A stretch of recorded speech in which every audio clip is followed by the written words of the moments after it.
Merhaba arkadaşlar. Bugün 3 boyutlu kağıt rölyef tablo yapımında bu resmi çalışacağız.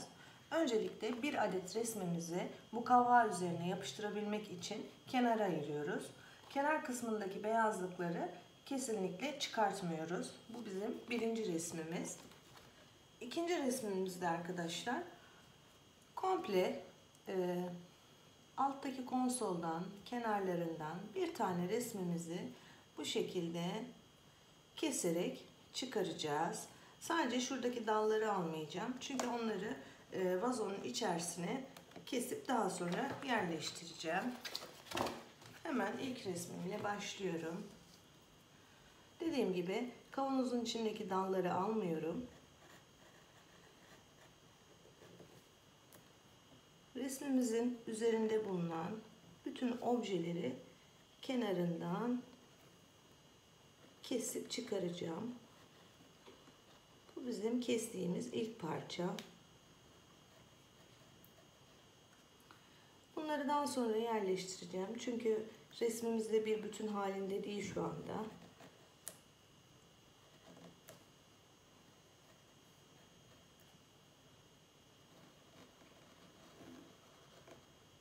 Hemen aşağıya geçiyorum. Kitabımın kenarından. Bu resim bizim zeminimizle bir bütün halinde. O yüzden bunu alıyorum. Bunu da kestiğim parçalara dahil ediyorum.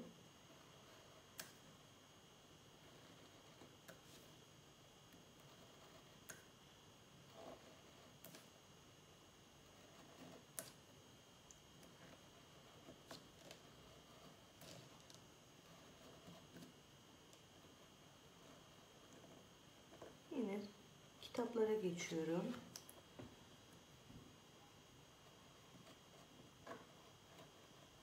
Kitapların da yine şekline göre kesiyorum.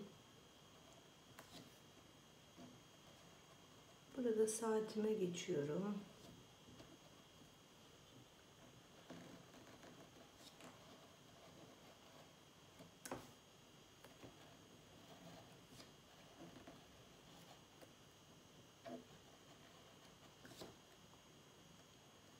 Yine komodinin kenarlarından şekline göre kesiyorum.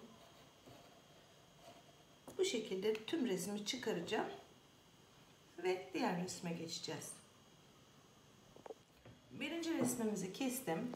Sadece bu dallarını çıkartmış oldum birinci resmimizde. Hemen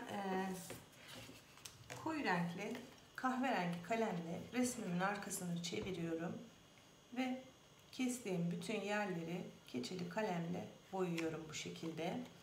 Bunlar bizim kesim hatalarımızı yok etmek için yaptığımız bir işlem. Kağıdın beyaz kesik görünümünü kaybetmek için aynı zamanda yapıyoruz boyama işlemini. Kestiğimiz bütün yerleri bu şekilde keçeli kalemle boyuyorum ve resmimin ön yüzeyini çevirip cımbız ile kenarından 1 milim dışa doğru kıvırıyorum. Yine bu da bizim kesim hatalarımızı yok etmek için ve tablomuzun daha muntazam durması için yaptığımız bir işlem. Bu işlemi bütün kestiğimiz parçalarda bu şekilde yapacağız. Dediğim gibi bu ilk resim. Şimdi ikinci resmime geçiyorum. İkinci resimde bu yıldızları ve şu mavi kavanozu atıyorum. Yani şu şekilde çıkaracağım. Kitabın arkasında duran bütün objeleri kesip çıkaracağım. Bunları tek tek koyabilmek için kendime yer açmış oluyorum bu şekilde.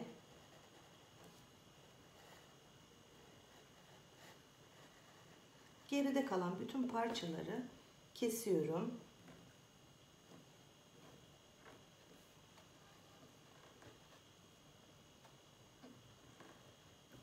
Saatim kalacak çünkü o daha en önde. Onu kesmek için daha erken.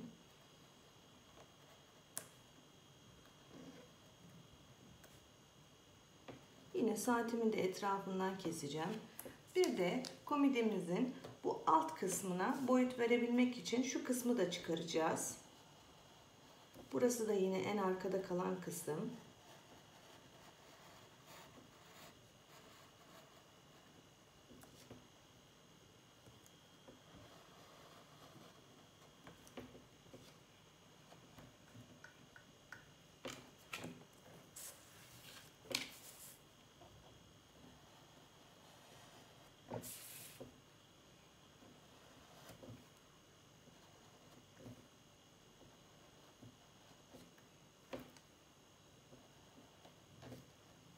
Sadece kitaplarımız kalacak ve komodinimiz kalacak.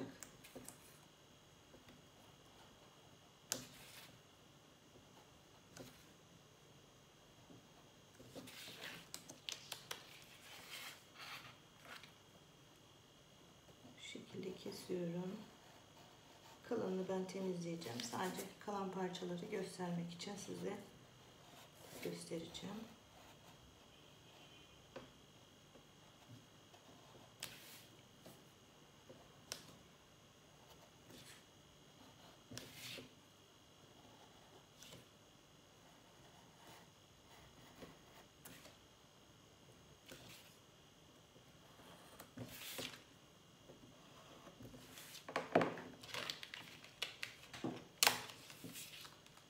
Bu da bizim ikinci resmimiz. Yine saatimin bu etrafını temizleyeceğim ben. Yani bu şekilde yapmış olduk. Bu bizim birinci resmimiz. Bu da ikinci resmimiz. Bu araya kavanozumuzu yerleştireceğiz. Onları yine tek tek alacağız. Ben o arada boşluk oluşturmuş oldum. Şimdi üçüncü resmimize geçeceğiz. Bu bizim birinci resmimiz. Bu da ikinci resmimiz. Şimdi üçüncü resmimize geçiyoruz. Üçüncü resmimizde sadece konsolu alacağım. Kitaplarımı üzerine koyabilmek için de konsolumu şu şekilde kesiyorum. Kitabımdan pay alıyorum ve geriye doğru kıracağım. Kitapları üzerine yerleştireceğim. Şuraya geldiğimde sınırdan alıyorum. Yine burada saatimi de çıkarıyorum artık.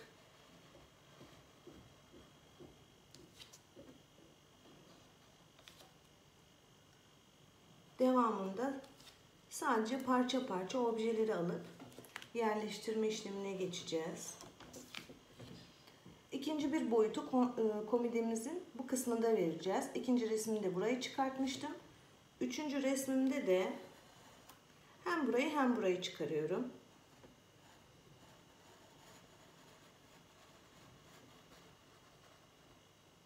Yine burada da bir derinlik var. Onu oluşturmuş oluyorum aynı zamanda.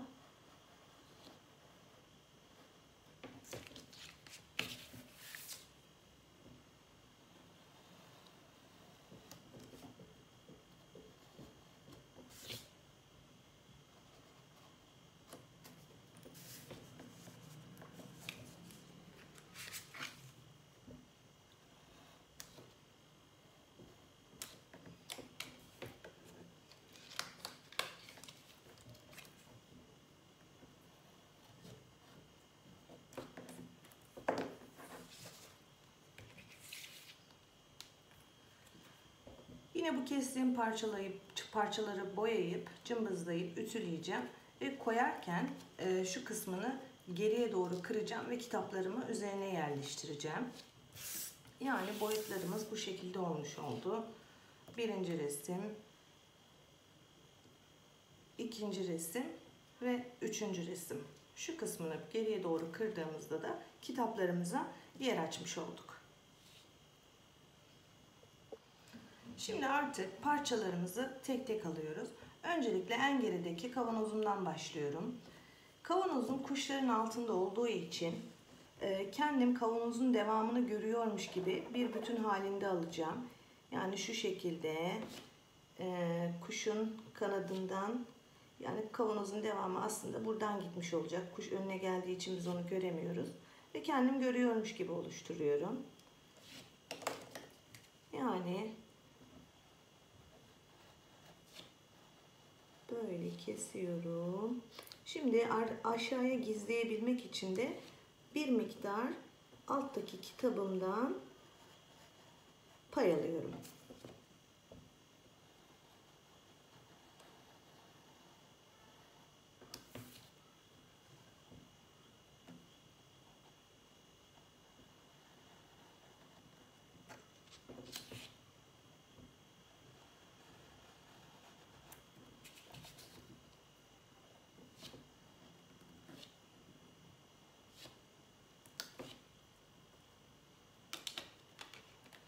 Yani kavanozumu bu şekilde kesmiş oldum. Şimdi bir diğer resme geçiyorum.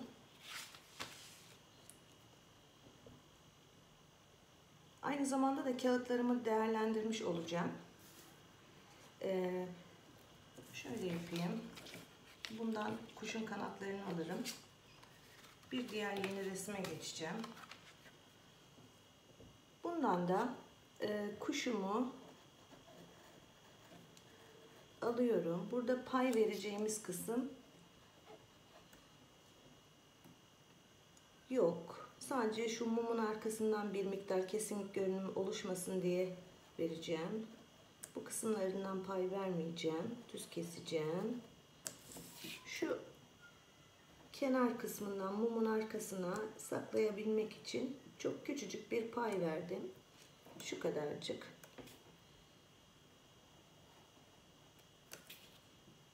Kalan kısımları şekline göre keseceğim.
Bu şekilde aldım.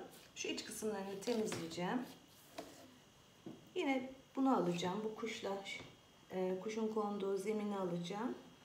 Pay vermek için de şu mumun alt kısmını koyacağım. Çünkü mum kuşun durduğu telin üzerinde.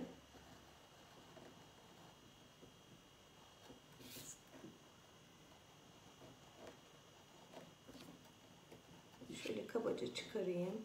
Kenarlarını ben temizleyeceğim.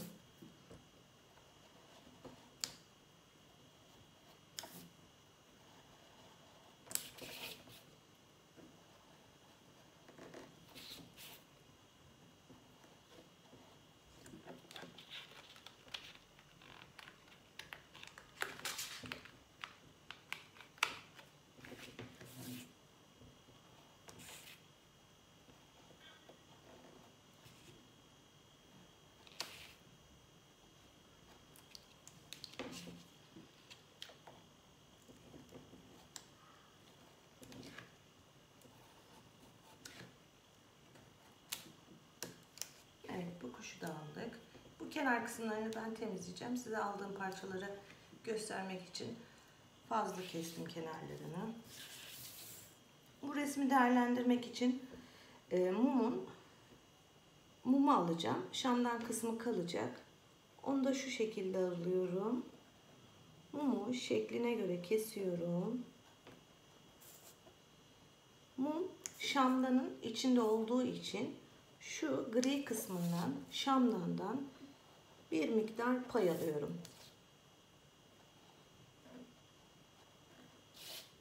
Mumu şamdanın içine yerleştireceğim. Pay aldım oradan.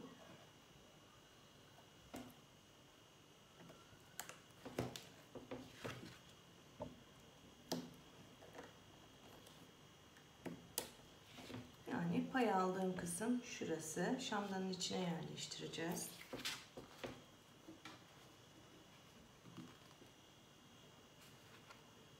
Şimdi bu resimde kuşun kanatlarını alalım. Hem kağıdımız ziyan olmasın. Sadece bu kanat kısmını alıyorum.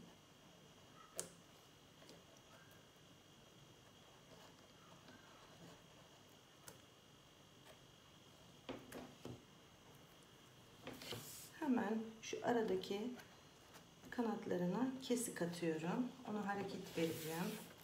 Yine bu resimde diğer kuşun kanadını da alıyorum.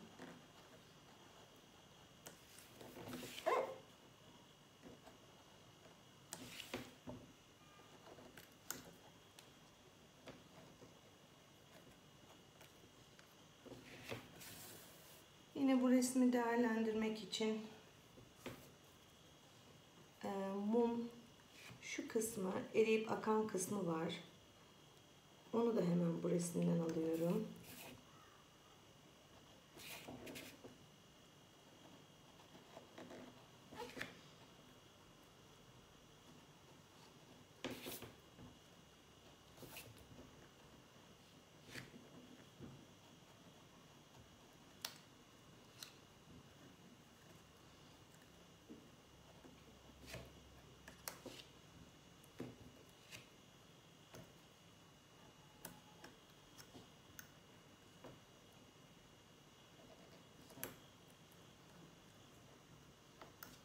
Evet, bu da mumumuzun eriyen kısmı. Onu da almış oldum. Şimdi bu resimde yine değerlendirmek için şu kavanozun ağız kısmını alalım. Kavanozumuza boyut vermiş olacağız burayı alırken. Yine kuşun altında kaldığı için kendim görüyormuş gibi bir miktar pay veriyorum. Ve kesiyorum. Bunu da aldım.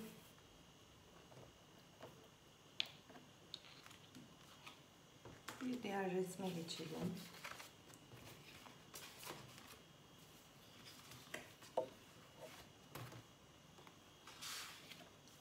Şimdi şamdanımızı alalım. Şamdanda pay verebileceğimiz bir yer yok. Direkt kitabın üstünde zaten. Geride kalan hiçbir kısmı yok. Şeklini olduğu gibi alıyorum.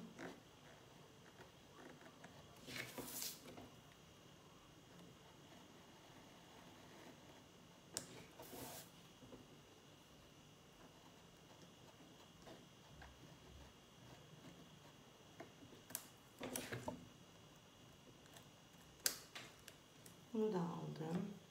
Şimdi bir diğer alacağım parça büyük kitap.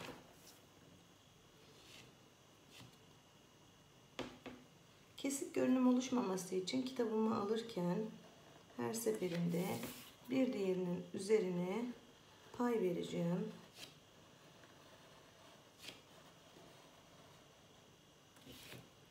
Yani üstteki kitaptan kırıp yerleştirmek için pay aldım. Kenarına geldiğim zaman da aynı yerinden kesiyorum.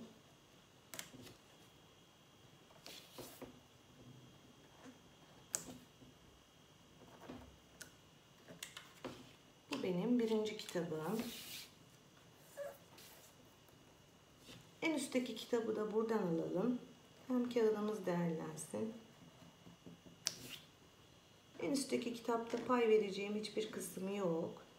Şekline göre alıyorum.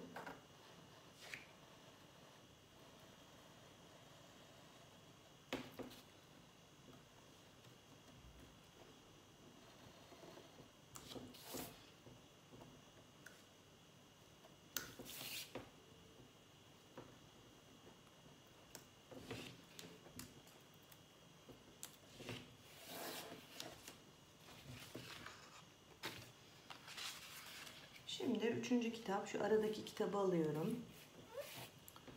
Bunu altından, sınırından alıyorum.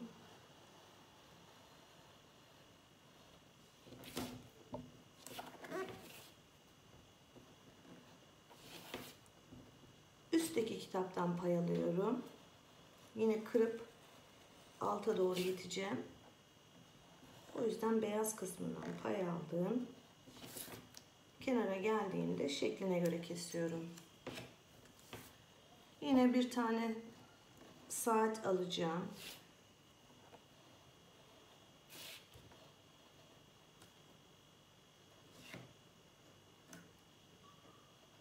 Şöyle yapayım kolayca. Yine şekline göre keseceğim. Ben kenarlarını daha sonra temizleyeceğim.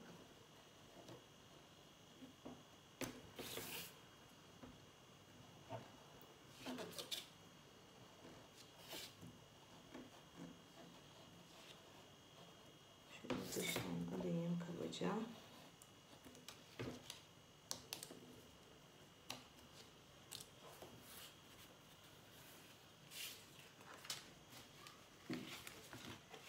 Bir tane şuradan komodinin düğmesini alıyorum.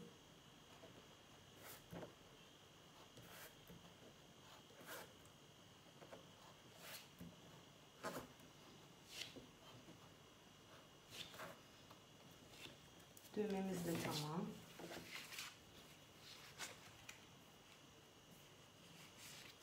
Buradaki yıldızları parça parça çalışacağım. Ona yapıştırırken göstereceğim. Başka alabileceğim parça.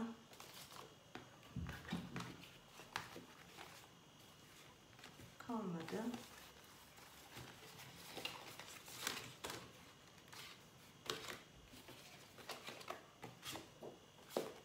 Bir de ağaç dallarımız var.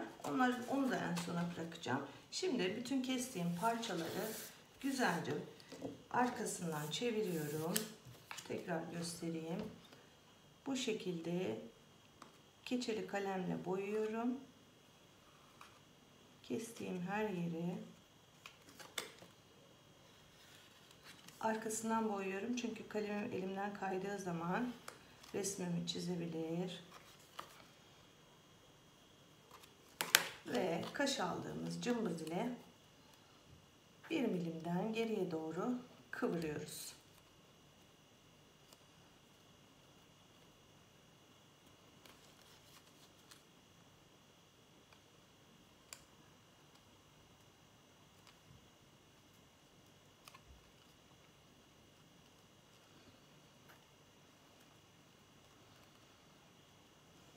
Bundan sonra bunları bu şekilde boyayacağım, cımbızlayacağım ve ütüleyeceğim. Daha sonra da yapıştırma aşamasına geçeceğiz. Resmimin ölçüsünde bir tane mukavva kestim. Şimdi şöyle yapacağım. Bir tane içinden parça aldığım kağıdım vardı. Onu değerlendireceğim. Çünkü zemine bir tane bütün parça yapıştırmamız lazım. Onun için bir tane resmimin hemen arkasına silikonumu sıkıyorum. Kullandığım silikon soğuk silikon. İyice sıkıyorum her yerine.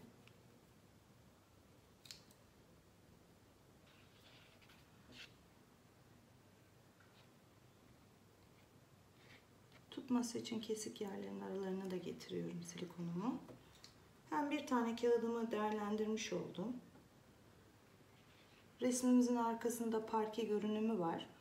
O parkeleri çalışacağım için bu kesik kısımlar kesinlikle gözükmeyecek.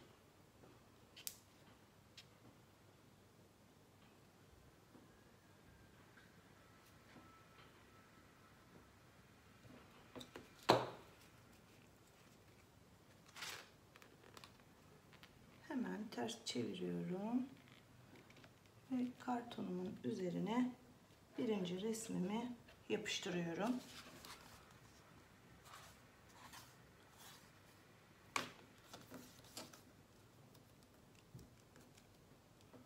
Evet. Şimdi resmimizin altında parke görünümleri var. Parkelerimiz var. Şimdi onları çalışacağım. Onları da şu şekilde çalışıyorum. Parkenin şekline göre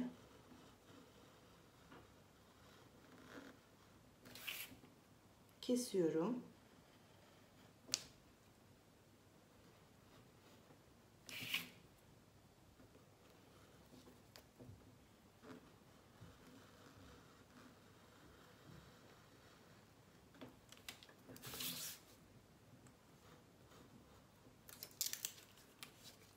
Hemen arkasına çeviriyorum. Çok hafif boyuyorum.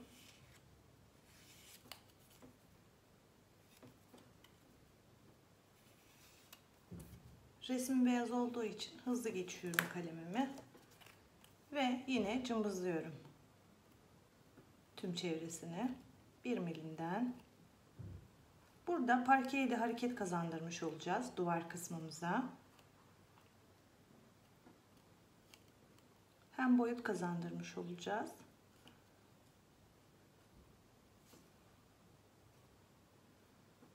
Bunu bu şekilde cımbızlayacağım. İlk parçamı boyadım, cımbızladım. Bir süngerin üzerinde çok hafif ütülüyorum. Kağıdın o düz dokusunu değiştiriyorum. Ona form kazandırıyorum. Gördüğünüz gibi kendiliğinden hafifçe bombelendi. Bu şekilde ütülüyorum. Hemen mukavva üzerine yapıştırdığım resmime kestiğim parçaya bir miktar silikon sıkıyorum ve yapıştıracağım. Burada çöp şiş kullanmayacağım. Sadece çok hafif parke görünümü vermek ve boyut kazandırmak amacım. Bastırmayacağım da, olduğu gibi bırakıyorum. Hemen diğer parkeye geçiyorum. Burada aynı kağıttan devam ederseniz yapıştırırken kestiğiniz bütün parçalar birbirine denk gelir.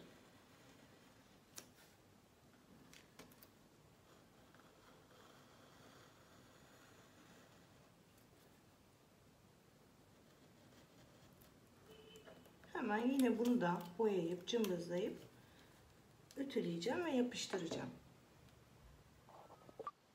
Yine kağıdımın tersini çeviriyorum.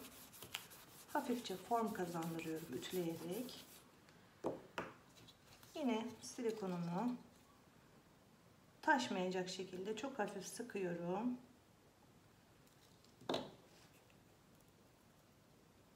Ve yerine bırakıyorum. Hiç bastırmıyorum.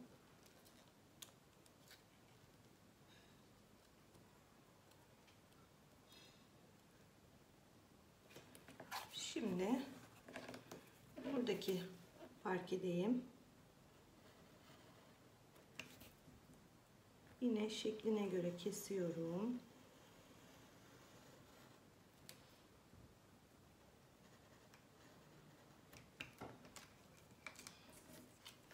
Hemen bunu da alalım.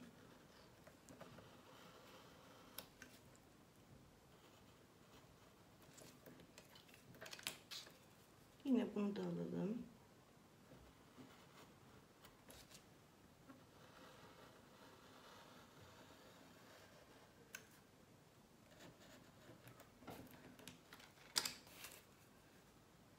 Tüm kestiğimiz kağıtları her zaman boyayıp cımbızlıyoruz, ütülüyoruz ve daha sonra yapıştırıyoruz.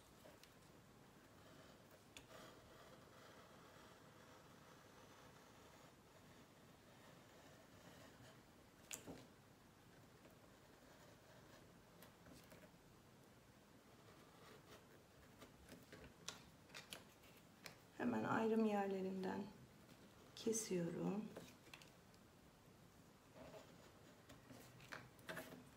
Şimdi şuradaki parkedeyim. Burada parke altta kaldığı için gözükmüyor. Yine ben onu kendim görüyormuş gibi dümdüz kesiyorum.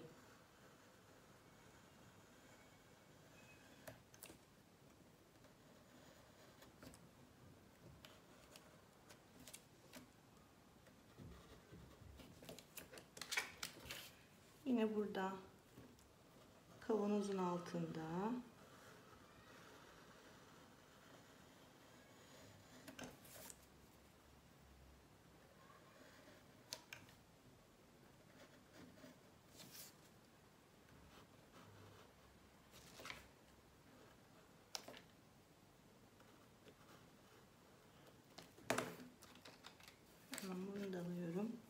Şimdi buradayım.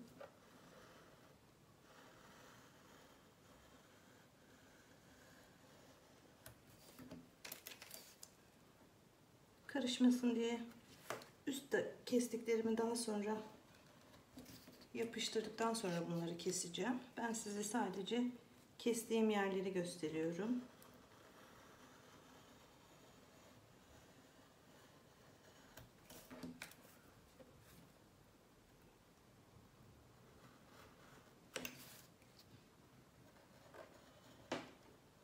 Bunların ayrım yerlerini daha sonra yapacağım. Yine parkemiz buradan devam ediyor.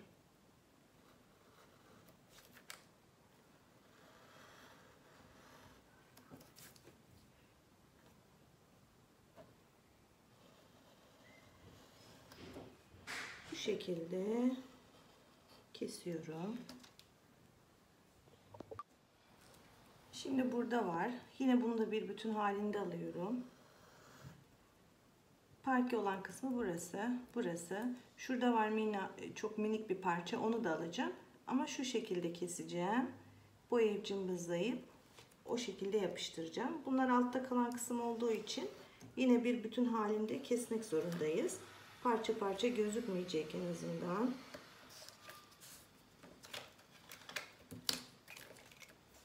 Şimdi burada var. Önemli olan şu kısım. Yine burada küçük bir parçam var. Onu da bu şekilde alacağım.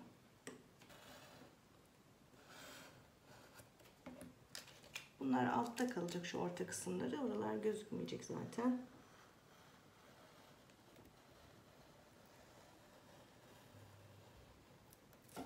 Evet. Şimdi bütün kestiğimiz parçaları boyuyoruz, ütülüyoruz, cımbızlıyoruz.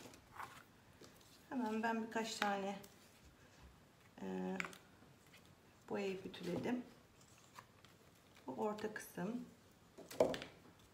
Şu yazılı olan yerim. Çok hafif silikonu sıkıyorum. Hiç bastırmadan yerine bırakıyorum.